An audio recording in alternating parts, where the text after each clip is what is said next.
사라진 온기 채널을 찾아주신 여러분, 안녕하세요. 오늘 여러분과 나눌 이야기는 익숙한 온기가 사라진 자리에 금지된 온기가 스며드는 한순간에 대한 이야기입니다. 차가운 밤 공기가 살갗을 파고들었다. 서연은 낡은 한옥의 툇마루에 홀로 앉아 텅 빈 마당을 응시했다. 며칠간 이어진 장래의 소란이 거짓말처럼 멎어 있었다. 전 남편의 어머니. 그녀에게는 시어머니였던 분의 마지막 길이었다. 이혼한 지 2년이 지났지만 그녀는 참아오지 않을 수 없었다. 정 때문인지 아니면 마지막 돌이라는 자기 위안 때문인지 스스로도 알 수 없었다. 사람들은 모두 떠나고 텅 빈 집에는 무거운 침묵과 희미한 향냄새만이 감돌았다. 이제 그녀도 서울로 돌아가야 했다. 짐을 챙기려 몸을 일으키는 순간 등 뒤에서 나직한 목소리가 들렸다. 가지 마요. 흠칫 놀라 돌아본 곳에는 지훈이 서 있었다. 전 남편의 동생. 그녀에게는 아주버님이었던 남자. 그는 언제부터 거기 서 있었을까? 어둠에 익숙해진 눈으로도 그의 표정을 읽을 수는 없었다. 그저 검은 상복처럼 짙은 그의 실루엣이 그녀의 시야를 가득 메웠다. 밤이 깊었어요. 이제 그만 가봐야 첫 차를 타려면. 서연의 목소리가 희미하게 떨렸다. 그녀의 말이 차에 끝나기도 전에 지훈이 성큼 다가왔다. 두 사람 사이의 거리가 순식간에 사라졌다. 그리고 다음 순간 그녀는 그의 품에 갇혀 있었다. 단단한 팔이 그녀의 어깨와 허리를 강하게 감싸 안았다. 놀라 숨을 들이켜는 그녀의 귓가에 그의 뜨거운 숨결이 닿았다. 그의 심장이 세차게 뛰는 소리가 등을 통해 고스란히 전해져 왔다. 오늘 밤은 그냥 여기 있어요. 형수님. 그가 내뱉는 형수님이라는 단어가 비수처럼 날아와 가슴에 박혔다. 그 호칭은 그와 그녀 사이에 놓인 건널 수 없는 강을 상기시켰다. 하지만 그의 품은 이상하리만치 따뜻하고 단단해서 서연은 저항할 생각조차 하지 못했다. 지난 며칠간 그리고 이혼 후 2년간 그녀를 짓누르던 모든 슬픔과 외로움이 그의 천에 녹아내리는 듯한 착각마저 들었다. 그의 뺨이 그녀의 머리카락에 닿았다. 낯선 샴푸 향과 뒤섞인 그의 채취가 아찔하게 코끝을 스쳤다. 이러시면 안 돼요. 도련님. 간신히 뱉어낸 목소리는 힘이 없었다. 그녀의 거절은 형식적인 것에 불과했다. 지우는 대답 대신 그녀를 더욱 깊이 끌어안았다. 그의 손가락 하나가 천천히, 아주 천천히 그녀의 허리선을 따라 움직였다. 상복의 얇은 옷감 위로 전해지는 그의 손길은 불씨처럼 뜨거웠다. 긴장으로 그녀의 등줄기가 뻣뻣하게 굳었다. 그의 손이 잠시 멈칫하더니 더 아래쪽으로 블라우스가 바지 안으로 말려 들어간 그 경계선으로 미끄러져 들어왔다. 맨살에 닿는 그의 손끝에 서연은 저도 모르게 가느다란 신음을 흘릴 뻔했다. 온몸의 감각이 그의 손끝에 집중되었다. 제발, 그녀의 애원이 누구를 향한 것인지, 무엇을 위한 것인지 알 수 없었다. 그만두라는 뜻인지, 아니면 더한 것을 바라는 마음의 비명인지. 지훈의 손은 그 자리에서 멈췄다. 더 들어오지도 물러나지도 않은 채 그저 그녀의 맨살 위에 머물며 뜨거운 열기만을 전하고 있었다. 시간은 멈췄고 세상에는 오직 두 사람의 거친 숨소리와 세차게 뛰는 심장 소리만이 존재했다. 그렇게 한참의 시간이 흘렀다. 지훈은 천천히 그녀를 놓아주었다. 하지만 그의 눈빛은 여전히 그녀를 붙잡고 있었다. 어둠 속에서도 그의 눈이 욕망으로 번들거리는 것이 보였다. 방은 치워뒀어요. 피곤할 테니 쉬어요. 그는 마치 아무 일도 없었다는 듯 담담하게 말했다. 하지만 그의 목소리는 미세하게 잠겨 있었다. 그는 뒤돌아 자신의 방으로 향했다. 서연은 그 자리에 못 박힌 듯 서서 방금 전 자신의 허리를 감쌌던 그의 손길과 천의 잔상을 더듬었다. 금지된 선을 넘나든 아찔한 감각이 온몸을 휘감았다. 오늘 밤 이 집에서 무언가 돌이킬 수 없는 일이 시작되었음을 예감했다. 그날 밤 서연은 잠들지 못했다. 지훈이 내어준 작은 방에 누웠지만 얇은 벽 너머에 그가 있다는 사실만으로도 온몸이 긴장으로 팽팽했다.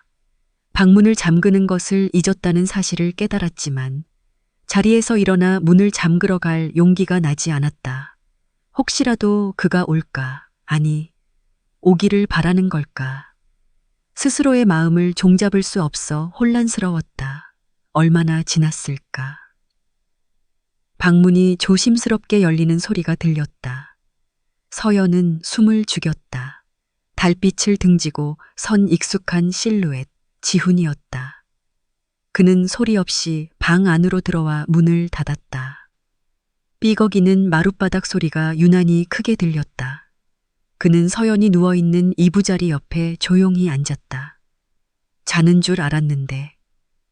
나직한 그의 목소리에 서연은 천천히 눈을 떴다. 잠이 안 와서요. 나도요. 짧은 대화 뒤에 다시 침묵이 흘렀다. 어색함을 견디지 못한 서연이 몸을 일으켜 앉았다. 이불이 어깨에서 스르르 흘러내렸다. 달빛에 드러난 그녀의 하얀 목선과 쇄골을 향한 지훈의 시선이 뜨겁게 느껴졌다. 서연은 저도 모르게 침을 삼켰다. 마실래요? 지훈이 품에서 작은 소주병과 종이컵 2개를 꺼내 보였다. 서연은 말없이 고개를 끄덕였다. 그는 익숙하게 병뚜껑을 열어 투명한 액체를 종이컵에 채웠다. 삐뚤빼뚤한 종이컵 안에서 술이 찰랑거렸다. 두 사람은 말없이 술잔을 비웠다. 쓴 알코올이 목구멍을 타고 흘러내려 속을 뜨겁게 데웠다. 언제부터였어요? 몇 잔의 술이 오간 뒤 서연이 먼저 침묵을 깼다. 무엇을 묻는지 구체적으로 말하지 않았지만 지훈은 알아들은 듯했다. 처음 봤을 때부터 그의 대답은 망설임이 없었다. 형 결혼식 날 웨딩드레스 입은 모습 보고 숨이 멎는 줄 알았어요. 저렇게 예쁜 사람이 왜 하필 내 형의 아내가 됐을까 원망스러웠죠. 그의 솔직한 고백에 서연은 할 말을 잃었다. 그녀는 그저 술잔만 만지작거렸다. 형이랑 사는 내내 행복하지 않아 보였어요. 늘 그늘져 있었고 억지로 웃는 게 보였어요. 그래서 더 화가 났어요. 저렇게 빛나는 사람을 저렇게밖에 못 대하는 형이 미웠고 아무것도 못하는 내가 한심했어요. 지훈은 단숨에 술을 들이켰다. 이혼 소식 들었을 때 미안하지만 기뻤어요. 이제라도 그늘에서 나왔구나. 이제 내가 다가갈 수 있는 기회가 생긴 걸까. 바보 같은 생각만 했죠. 그의 말 한마디 한마디가 서연의 가슴에 파문을 일으켰다. 자신도 몰랐던 자신의 모습을 이 남자는 멀리서 전부 지켜보고 있었던 것이다. 외로웠던 결혼 생활 동안 자신을 바라보는 또 다른 눈빛이 있었다는 사실이 낯설면서도 기묘한 위안을 주었다. 왜 이제 와서 이런 말을 하는 거예요? 더 이상은 참을 수가 없으니까. 형수님이라는 이름 뒤에 내 마음을 숨기는 것도 멀리서 지켜만 보는 것도 이제 못하겠어요. 지훈이 서연의 손을 잡았다. 그의 손은 불덩이처럼 뜨거웠다. 서연은 뿌리치지 않았다. 그의 손가락이 그녀의 손가락 사이로 파고들어 단단히 깍지를 꼈다. 서연 씨. 그가 처음으로 그녀의 이름을 불렀다. 형수님이 아닌. 서연 씨라는 그 말이 굳게 닫혀있던 그녀의 마음의 빗장을 풀어버렸다. 지훈이 천천히 얼굴을 가까이 가져왔다. 그의 뜨거운 숨결이 그녀의 입술에 닿을 듯 말 듯 했다. 서연은 저도 모르게 눈을 감았다. 모든 것이 멈춘 그 순간 두 사람의 입술이 닿기 직전이었다. 그때였다. 밖에서 누군가 지훈을 부르는 소리가 들렸다. 지훈아, 친척 어른의 목소리였다. 화들짝 놀란 두 사람이 급히 떨어졌다. 방 안에 뜨거웠던 공기가 순식간에 식어버렸다. 지훈의 얼굴에 아쉬움과 짜증이 뒤섞인 표정이 스쳐 지나갔다. 금방 다녀올게요. 어디 가지 말고 있어요. 그는 깍지 낀 손을 아쉽다는 듯 한 번 꽉 쥐었다 놓고는 방을 나섰다. 홀로 남은 서연은 세차게 뛰는 심장을 부여잡았다. 하마터면 아주 큰일이 날 뻔했다. 아니, 어쩌면 그녀는 그 큰일이 일어나기를 바랐는지도 모른다. 입술에 닿지 못한 그의 숨결의 감촉이 생생하게 남아 그녀를 혼란스럽게 했다. 서울로 돌아온 후 서연의 일상은 이전과 같았지만 모든 것이 다르게 느껴졌다. 텅 빈 집은 더욱 공허했고 혼자 잠드는 밤은 유난히 길었다. 그녀의 머릿속은 온통 지훈에 대한 생각으로 가득 찼다. 그의 뜨거운 눈빛, 단단했던 팔, 그녀의 허리를 감싸던 손길, 그리고 입술에 닿을 듯 말 듯 했던 그의 숨결까지 그는 약속이라도 한 듯 그녀의 삶에 적극적으로 끼어들기 시작했다. 주말 아침이면 근처에 볼 일이 있었다며 그녀가 좋아하는 빵집에 샌드위치를 사들고 나타났고 비 오는 날 저녁에는 지나가는 길이라며 그녀를 집까지 데려다 주었다. 그의 모든 행동에는 우연이라는 핑계가 붙었지만 서연은 그것이 모두 그녀를 향한 의도임을 알았다. 어느 날 저녁, 아파트 현관의 센서등이 고장나 깜빡거렸다. 혼자서는 어찌할 바를 모르고 막막해하던 채 지훈에게서 전화가 왔다. 저녁은 먹었어요?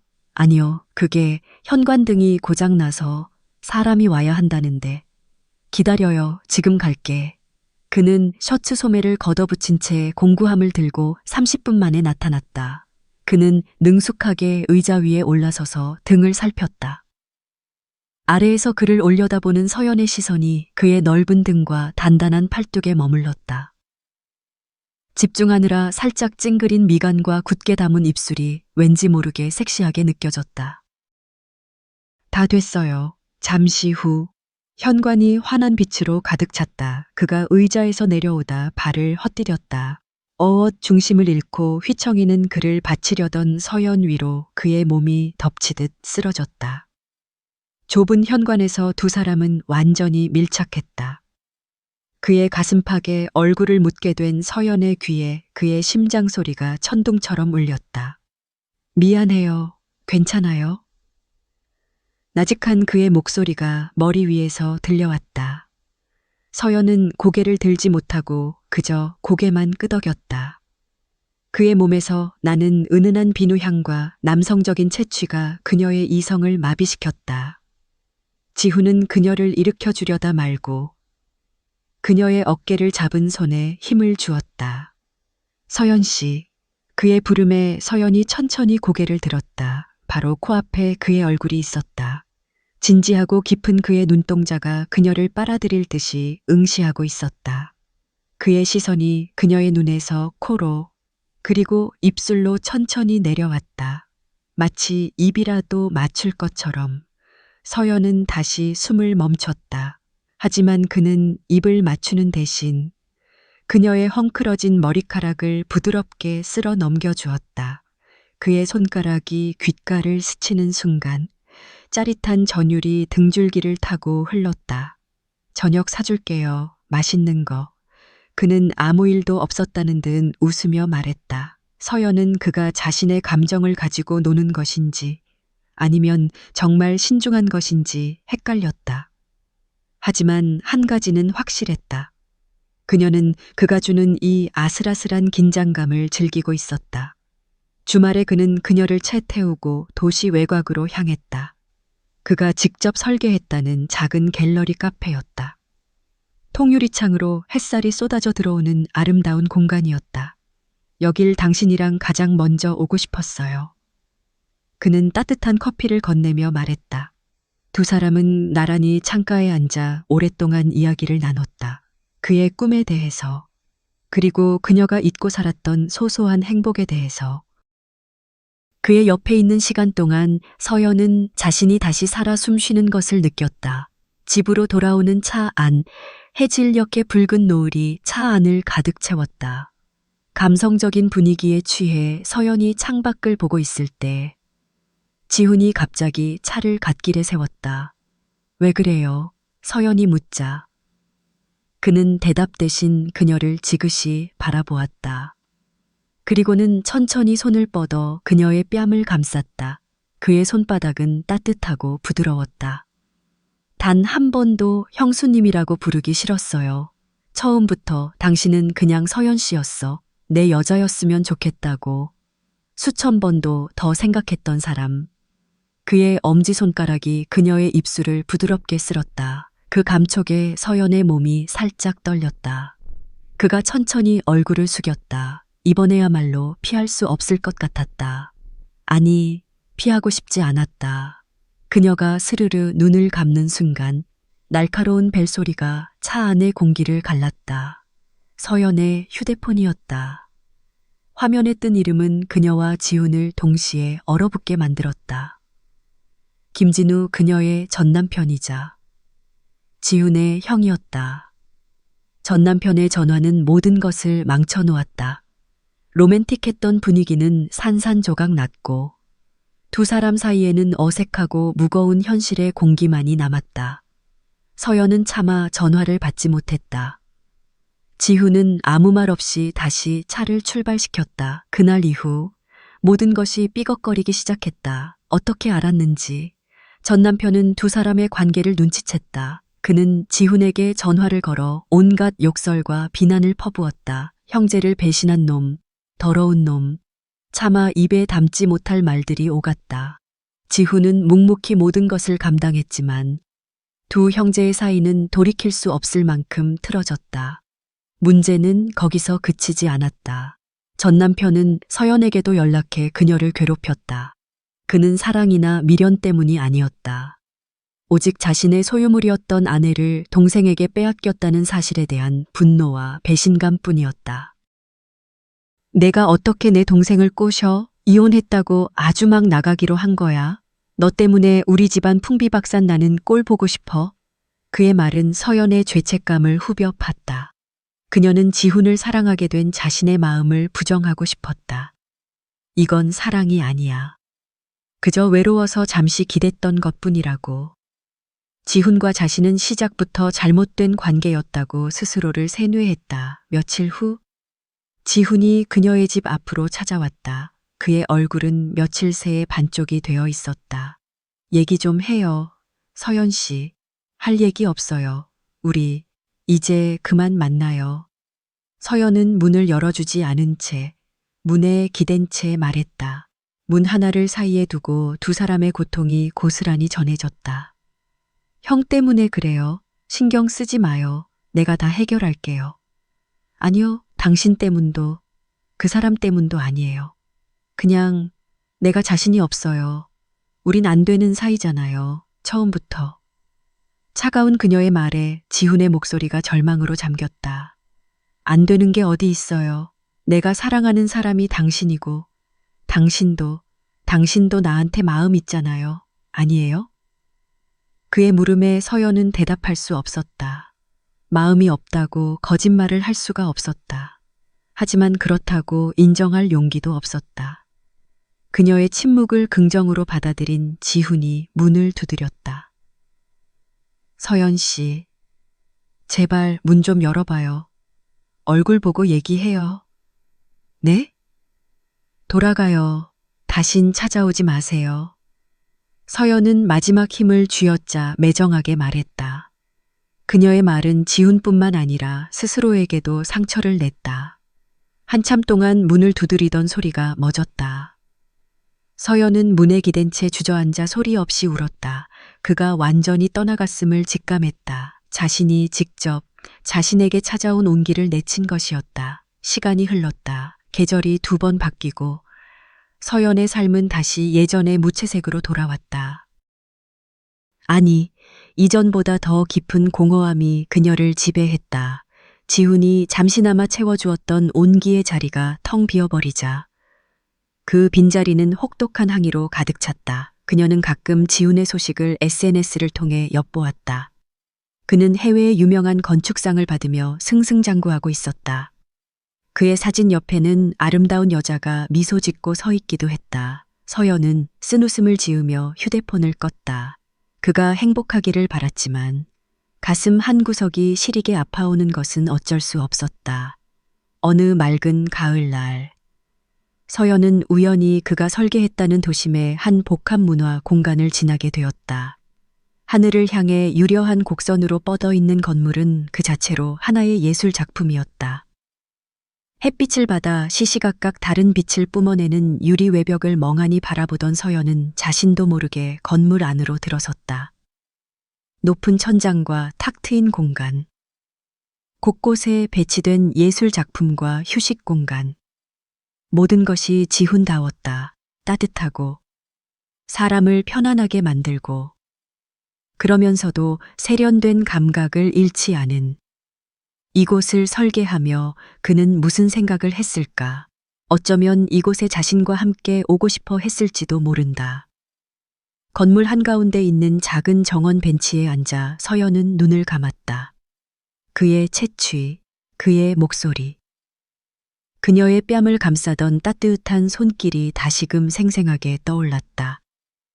그녀는 사회적 시선과 전남편이 주는 죄책감이라는 허상에 사로잡혀 자신의 행복을 스스로 걷어차 버렸다. 지훈이 내밀었던 손을 잡았더라면 지금쯤 그녀의 삶은 어떻게 달라졌을까? 후회는 언제나 늦는다. 다시는 건널 수 없는 강을 사이에 두고 그와 그녀는 각자의 세상에 서 있었다.